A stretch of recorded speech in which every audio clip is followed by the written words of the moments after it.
We're following breaking news and we'll take you live in Chico as the search continues for a suspect in a shooting that happened along a bike path. Republican Congressman Doug LaMalfa explains why he's against redrawing district maps in not only California but also Texas. And new at 6, what parents of children in transitional kindergarten need to know as school starts up tomorrow at Chico Unified. Covering Northern California. You're watching Action News Now. Breaking news.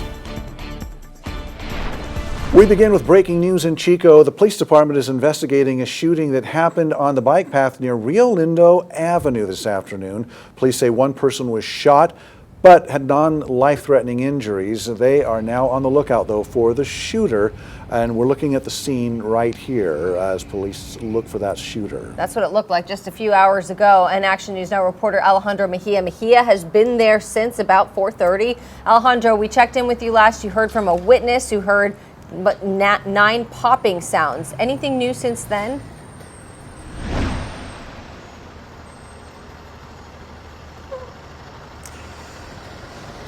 Haley, Allen, since we last checked in, the police that responded here around 4 p.m. to the shooting along Rio Lindo Avenue, along the bike path you see here, have left, and police have reopened the bike path for those that are needing to go south. I spoke to one witness who did not want to go on camera, who says the shooting started off as a verbal argument between one person living in a nearby apartment with a group of 4 people. Chico Police Lieutenant Peter Durfee told me what the department knows so far about the shooting. About 3:30 this afternoon, Chico Police responded to the 400 block here of Rio Lindo Avenue for reported gunshots in the area. We arrived on scene, contacted multiple witnesses, but later confirmed that we did have a victim of a gunshot wound that self-transported themselves to Enloe. It's non-life-threatening at this point. Suspect is still outstanding, but we don't think there's any danger to the public at this time.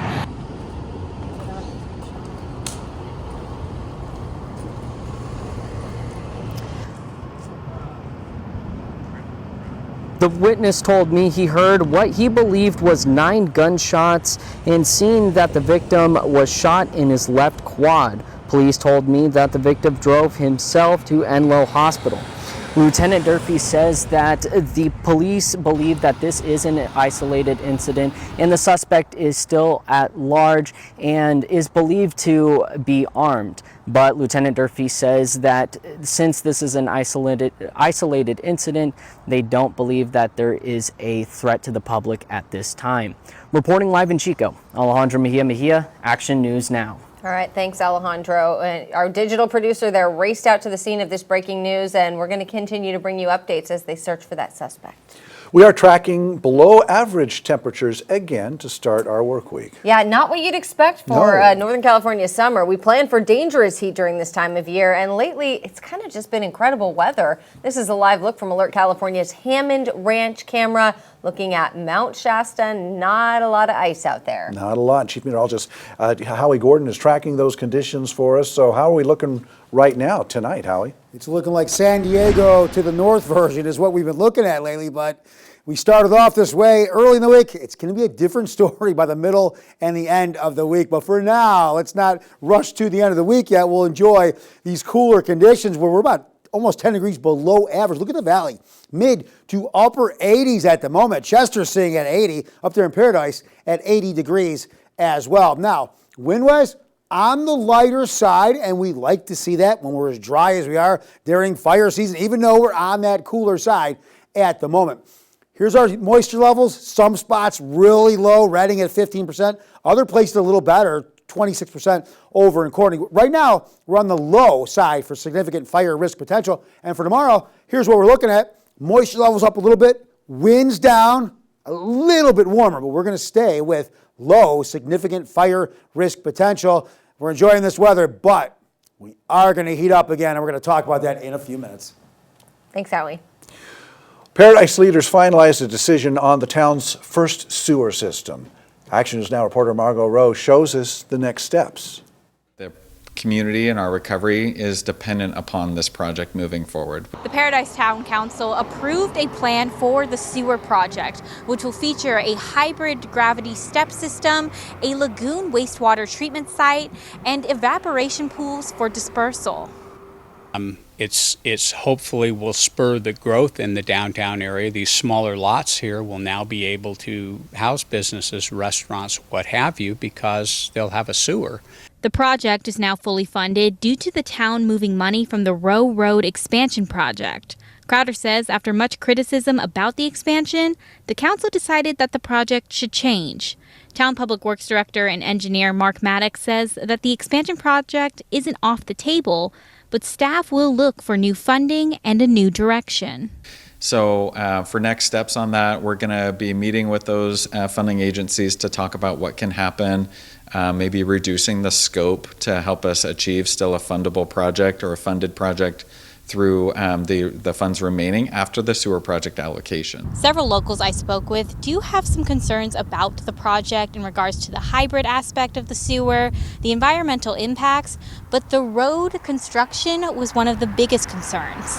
We're just kind of going into and beginning the repaving of Paradise. The roads have been awful. It concerns me because of the redigging the holes again. But other folks I spoke with say they understand the need to lower septic cost for business owners and see potential for it to build businesses back up on the ridge. This is a great place to live. It really is. It's got a lot of small town feel to it, and people get to know each other, and I would love to see that downtown progress.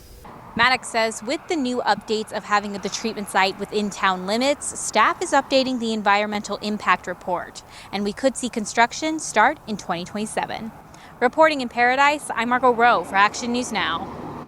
Crowder says anyone who's not connected to the sewer system won't have to pay for the system once it's up and running.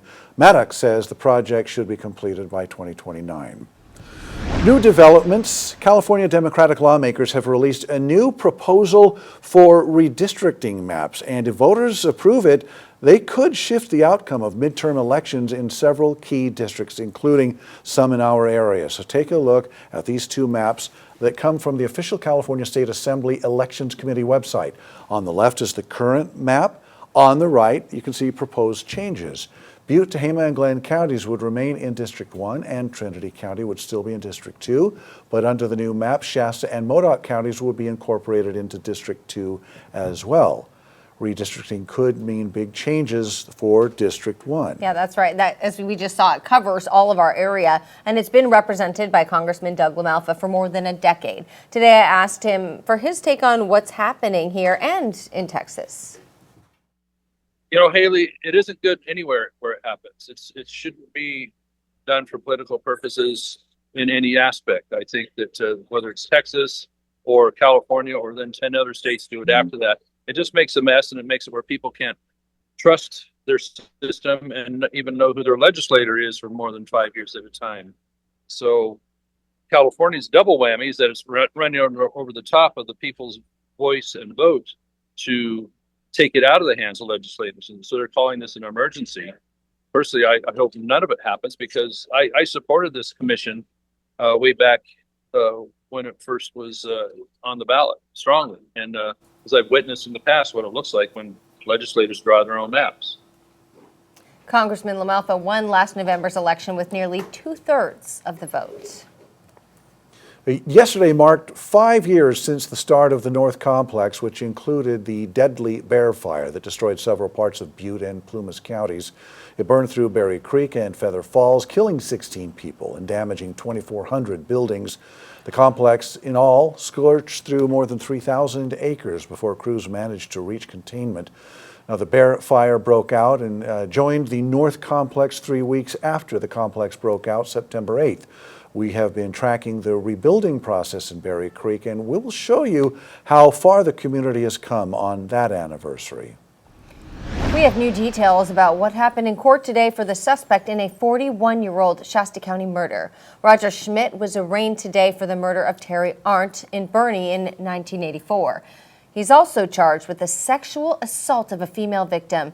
And we told you when he was arrested last month in Tucson, Arizona.